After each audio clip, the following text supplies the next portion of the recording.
what school has surprised you the most with their recruiting this cycle?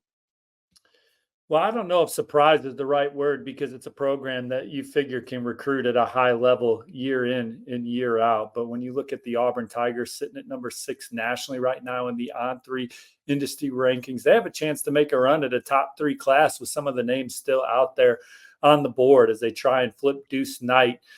Still in it, maybe for Julian Lewis when you're talking about the quarterback position, KJ Lacey. They're going to try and get the spatula out on somebody.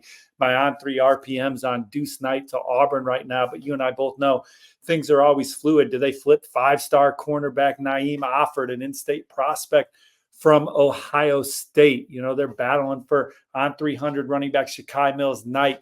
Ole Miss is considered the favorite, but Auburn's still working there.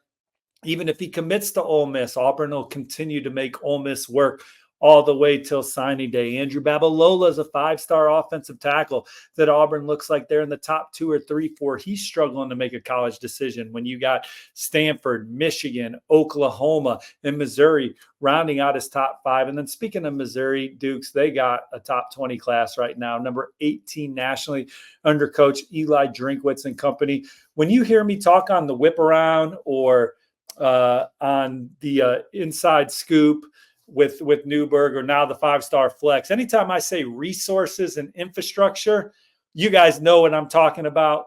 And I think that Missouri has certainly showed that they can be prominent in that arena and sit at those tables and win big-time recruiting battles like Lamont Rogers, Matt Zollers, Jack Lange. They got some of the premier players in the country in their recruiting class. They have one of the steals in the SEC Dukes right now. Missouri does.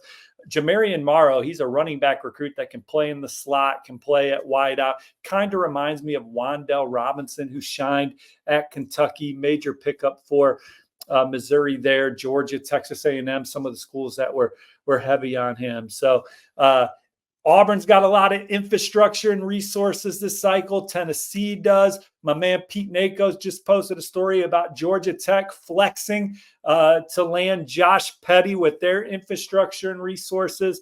It's paying off on the trail for these programs. And we're seeing these young men having to include that component into their decisions right now.